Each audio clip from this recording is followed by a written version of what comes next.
আসসালামু আলাইকুম। সবাই কেমন আছেন? আশা করি সবাই ভালো আছেন। আজ আপনাদের জন্য নিয়ে এসেছি গল্পের ৮ নম্বর পর্ব।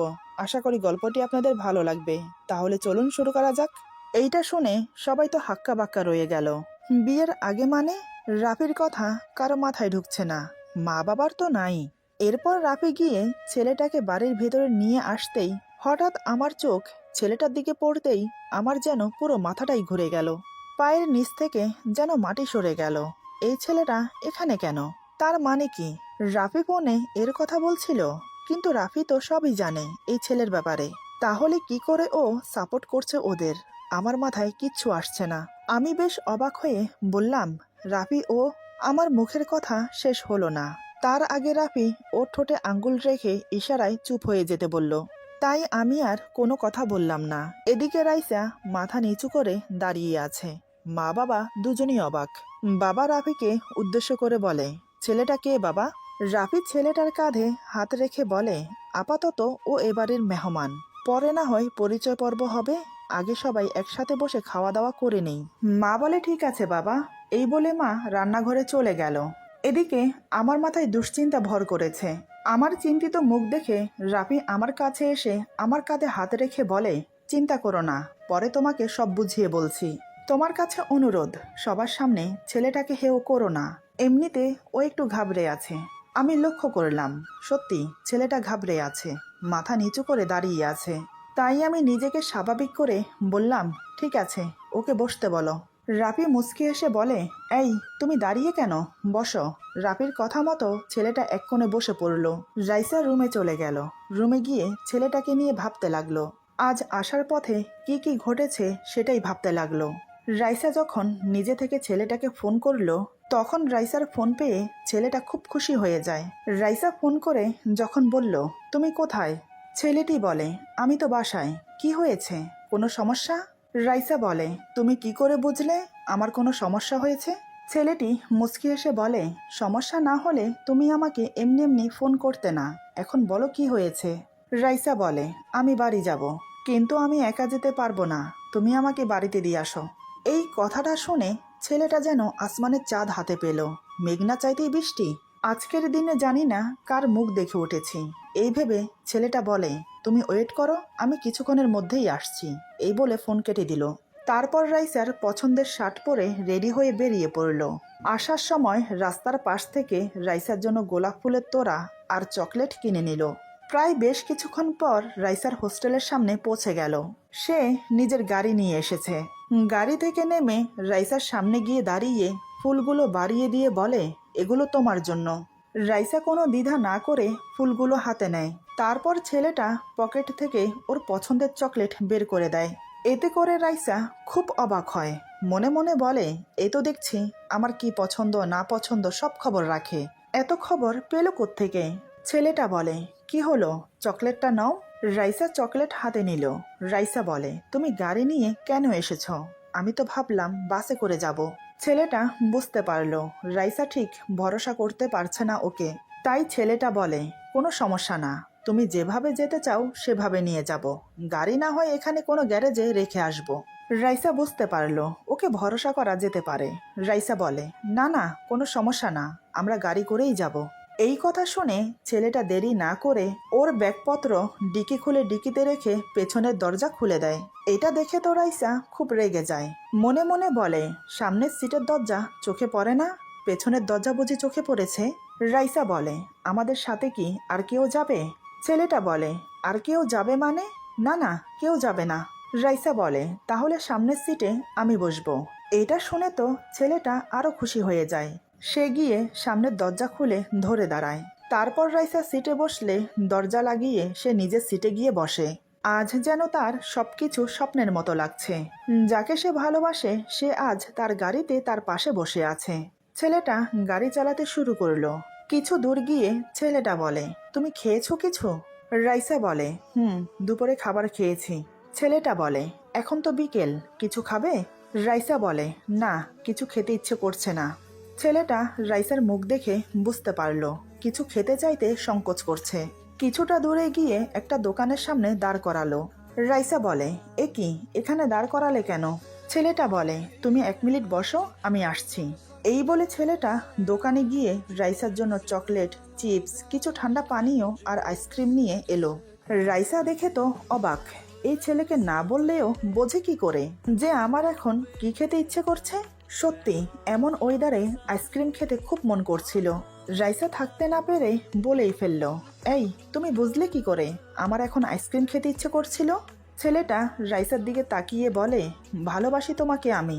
তোমার মুখ দেখে যদি তোমার মনের কথা পড়তে না পারি তাহলে কেমন ভালোবাসা বলো? আমি তোমার মুখ দেখলেই বুঝতে পারি। এখন কথা না বাড়িয়ে আইসক্রিম খেয়ে নাও। রাইসা আইসক্রিম হাতে নিয়ে খেতে লাগলো। রাইসা বলে, তুমি খাবে না? ছেলেটা বলে, খেতে তো ইচ্ছে করছে, কিন্তু কেউ কি আমাকে খাইয়ে দেবে? রাইসা বলে, কেন, তোমার হাত নেই, তুমি খেতে পারো না? ছেলেটা বলে, আছে তো, কিন্তু কেন জানি আজ ভালোবাসার মানুষের হাত থেকে খেতে ইচ্ছে করছে। রাইসা এবার ধন্দে পড়ে গেল। এক মন বলছে, তুইও তো ওকে ভালোবাসিস, খাইয়ে দে। আরেক মন বলছে, না না, তুই কেন শুধু শুধু ওকে খাইয়ে দিবি। বেশ কিছুক্ষণ চিন্তা করে অবশেষে রাইসা আইসক্রিম ওর মুখের সামনে ধরে। এটা যেন ছেলেটা ভাবতে পারেনি যে রাইসা ওকে আইসক্রিম খাইয়ে দেবে। ছেলেটার খুব ইচ্ছে করছে ওর হাত ধরে মনের সুখে আইসক্রিম খেতে, কিন্তু সাহস হচ্ছে না। যদি ও কিছু মনে করে? রাইসা বলে, কি হলো, খাও।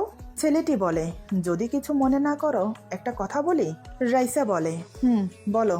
ছেলেটি বলে, মানে আমি তোমার হাত ধরে আইসক্রিম খেতে পারি যদি তুমি কিছু মনে না করো। এবার রাইসা চিন্তায় পড়ে গেল, কি বলবে, অনুমতি দিয়ে দেবে?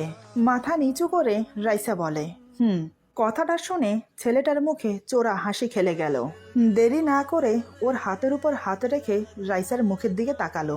দেখে রাইসা হালকা কেঁপে উঠে চোখ বন্ধ করে নিয়েছে। এই প্রথম তাকে স্পর্শ করেছে সে। রাইসার হাত ছোঁয়ার সাথে সাথে ছেলেটার শরীরেও যেন বিদ্যুৎ খেলে গেল। ছেলেটা রাইসার মুখের দিকে তাকিয়ে থেকে রাইসা যেখানটায় খেয়েছে সেখান থেকে এক কামড় খেলো। রাইসা এখনো চোখ বন্ধ করে আছে, কারণ ছেলেটি এখনো যে ওর হাত ধরে আছে। ছেলেটি আবারও আরেক কামড় আইসক্রিম নিয়ে রাইসাকে বলে, এবার তুমি খাও।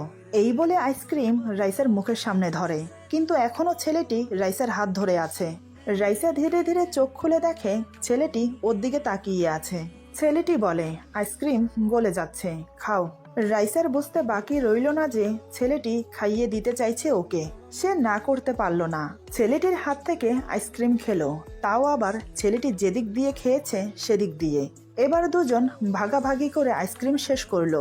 আইসক্রিম শেষ হওয়ার পর ছেলেটা বলে, আইসক্রিম তো অর্ধেকটা আমিই খেয়ে ফেলেছি, পুরোটা তোমার খাওয়া হলো না। আমি বলি কি, আরেকটা নিয়ে আসবো? এতক্ষণে রাইসা অনেকটা স্বাভাবিক হতে পেরেছে। রাইসা বলে, ছেলেটা খুশি মনে নেমে গেল আবার আইসক্রিম আনতে। আইসক্রিম এনে ওর হাতে দিয়ে বলে, এই নাও, খাওয়া শুরু করো। তোমার খাওয়া শেষ হলে তারপর গাড়ি ছাড়বো। রাইসা বলে, তুমি গাড়ি চালাও, আমার সমস্যা হবে না। ছেলেটা বলে, শিওর, সমস্যা হবে না তো? রাইসা বলে, হবে না। ছেলেটা গাড়ি স্টার্ট করলো। আপন গতিতে গাড়ি চলছে। এদিকে রাইসা আইসক্রিম খাচ্ছে আর মাঝে মাঝে একটু একটু ছেলেটাকে খাইয়ে দিচ্ছে। আবার মাঝে মাঝে দুজন একটু একটু গল্প করছে। যতটা খারাপ রাইসা ছেলেটাকে ভেবেছিল ততটা খারাপ না। দুলাভাই ঠিকই বলেছে। এক সময় দেখতে দেখতে দুজন গন্তব্যে পৌঁছে গেল, কিন্তু ভেতরে আসতে ছেলেটার সংকোচ হচ্ছিল। কারণ কি পরিচয়ে যাবে সে? রাইসা তো এখনো বলেনি মুখ ফুটে যে সে তাকে ভালোবাসে, তাই সে বাইরে দাঁড়িয়েছিল। কথাগুলো মনে মনে ভাবছিল রাইসা। যত ভাবছে তত লজ্জা লাগছে ওর। যে মানুষটাকে ভয় পেয়ে এত দূরে সরিয়ে রেখেছিল সেই মানুষটা কত সহজে তার এত কাছে চলে এলো। তারপর যে হাতে ছেলেটা স্পর্শ করেছে সেই হাতের উপর হাত বুলিয়ে তার স্পর্শ অনুভব করতে লাগলো। কি নরম ওর হাত, আর কি গরম। ছেলেটার ছোঁয়ায় আজ ওর মনে দাগ কেটেছে। মনে মনে মুচকি হাসলো।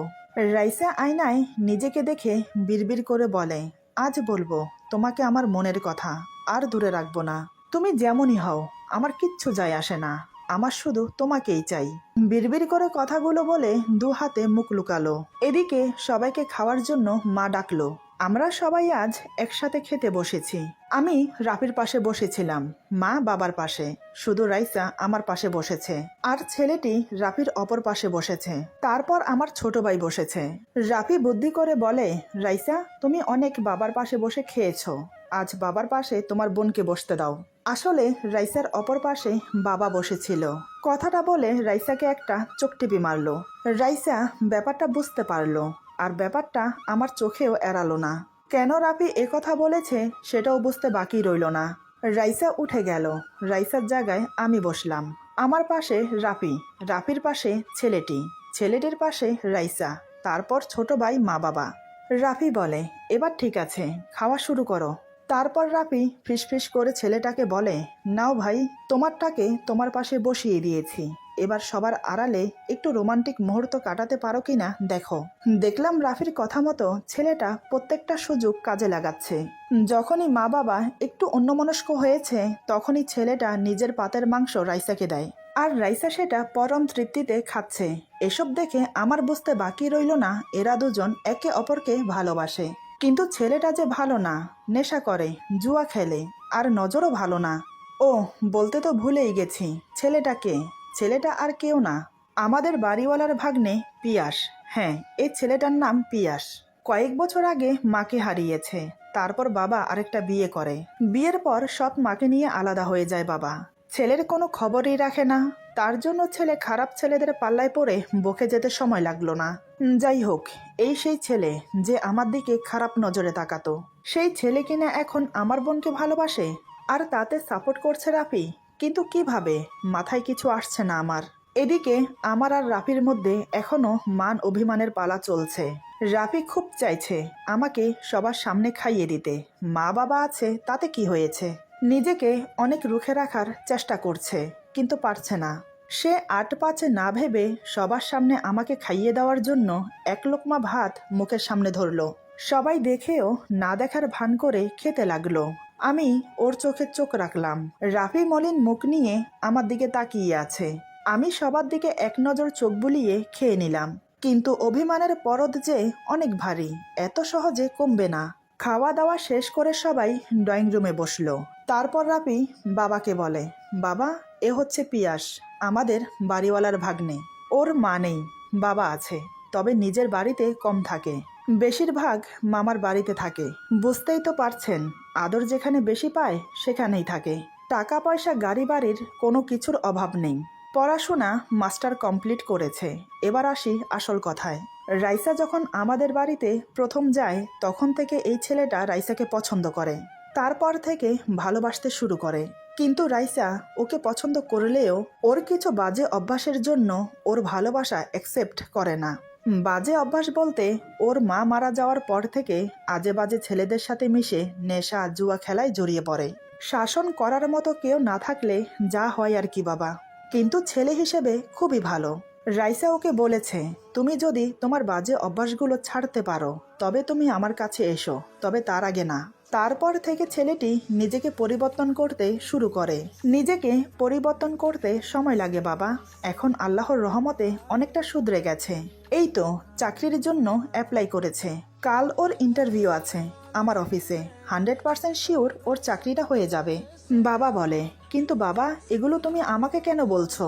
রাফি বলে, আমি জানি রাইসাও মনে মনে পিয়াসকে ভালোবাসে। আমি শুধু এইটুকু বলবো বাবা, আমি চাই ওদের বিয়ে দিতে। যদি আপনি অনুমতি দেন তাহলে।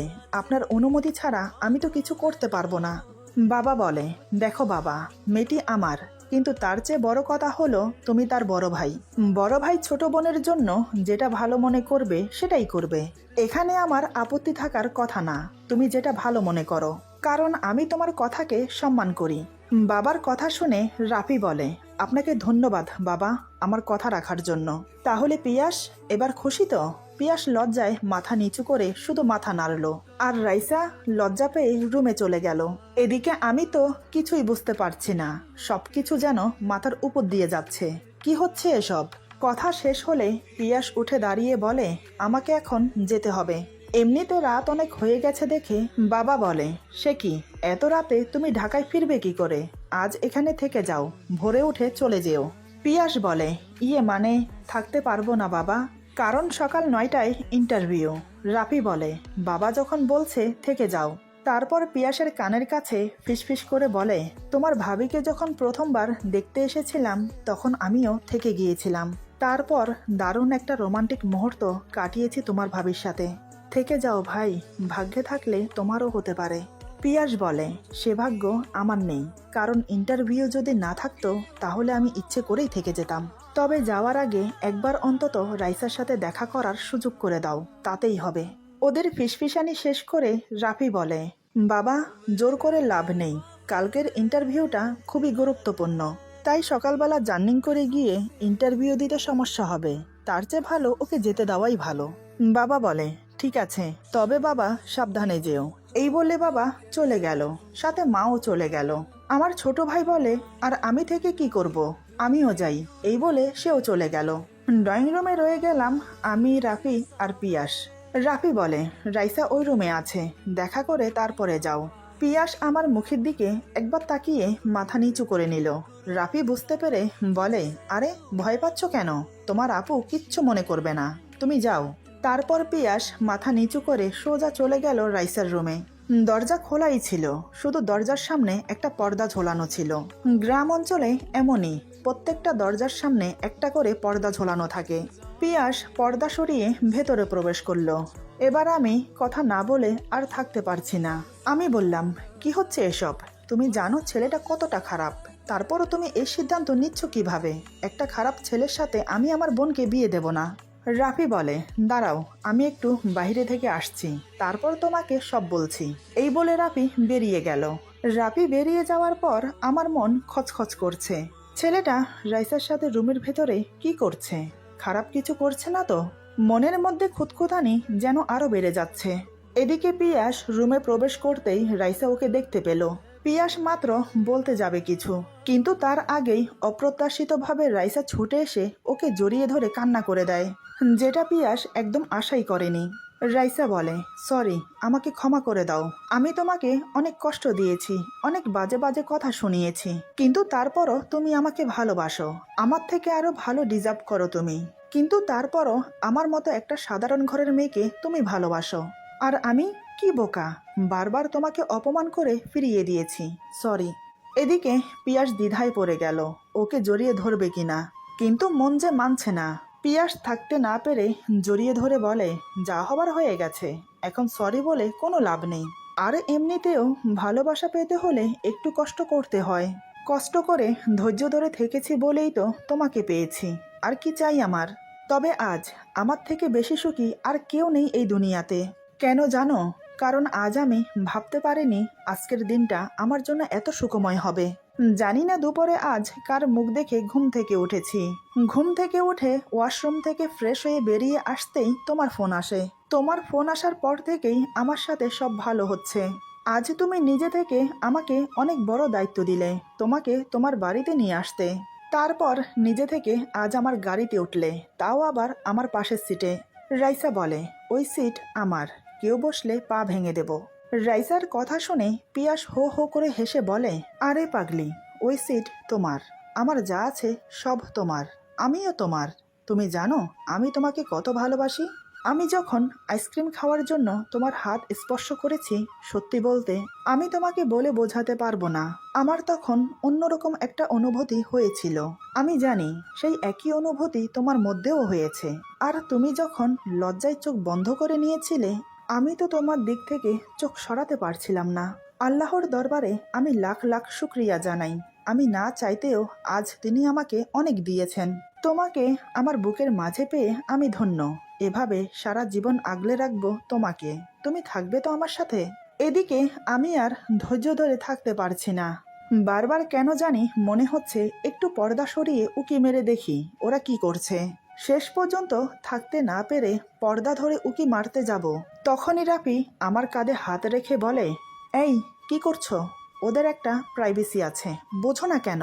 আমি বললাম, কিন্তু। রাফি বলে, কোনো কিন্তু নয়, চলো রুমে। এই বলে আমার হাত ধরে রুমে নিয়ে গেল রাফি। রুমে গিয়ে আমি বললাম, এখনো বিয়ে হলো না, তাহলে কিসের প্রাইভেসি? আচ্ছা, এসব কি শুরু করেছো? এবার কি আমাকে একটু খুলে বলবে? রাফি আমার পাশে বসে আমার হাত শক্ত করে ধরে বলে, কিছু মুহূর্তের জন্য সবার কথা ছেড়ে একটু আমার কথা বলো তো। তুমি কি এখনো রেগে আছো আমার সাথে? এখনো কি তুমি আমাকে অবিশ্বাস করো? তুমি কি এখনো মনে করো যে আমি তোমাকে ঠকাচ্ছি? আমি কোনো কথা না বলে নিচের দিকে তাকিয়ে আছি। রাফি বলে, এভাবে চুপ করে থাকবে, কিছু বলবে না? আমি তারপরও চুপ। এবার রাফি অধৈর্য হয়ে পড়ল। আচমকা আমাকে শক্ত করে জড়িয়ে ধরে বিছানায় আমাকে নিয়ে শুয়ে পড়ে। আমাকে বিছানায় শুয়ে সে আমার উপর ঝুঁকে আমার মাথায় হাত বুলিয়ে দেয়। অন্য হাত আমার কামিজের ভেতর ঢুকে আমার মসৃণ পেটে হাত বুলাতে থাকে। অন্যদিকে টুপটুপ করে ঠোঁটে কিস করতে লাগলো। একসময় ঠোঁট জোড়া দাঁত দিয়ে হালকা কামড়ে ধরে। এদিকে ওর হাত আমার পেট থেকে ধীরে ধীরে উপরের দিকে উঠে আমার বুক স্পর্শ করে। ওর চোখের পলক পড়ছে না, সোজা একদৃষ্টে আমার চোখের দিকে তাকিয়ে আছে। হঠাৎ আমি এমন একটা কাণ্ড করে বসলাম যেটার আমি বাস্তবে তো দূর কল্পনাও করতে পারিনি। এই 5 বছরের বিয়েতে এই প্রথম ওর সাথে আমি এমন আচরণ করলাম যার আঘাত ওর হৃদয় ছুঁয়েছে। অজান্তেই ওর চোখ দিয়ে পানি পড়তে লাগলো। এরপর যা হলো, আজকের গল্প এখানে সমাপ্ত। গল্পের বাকি অংশ পেয়ে যাবেন আগামী পর্বে। আশা করি সবাই ভালো থাকবেন, সুস্থ থাকবেন। Happy new year. আল্লাহ হাফেজ।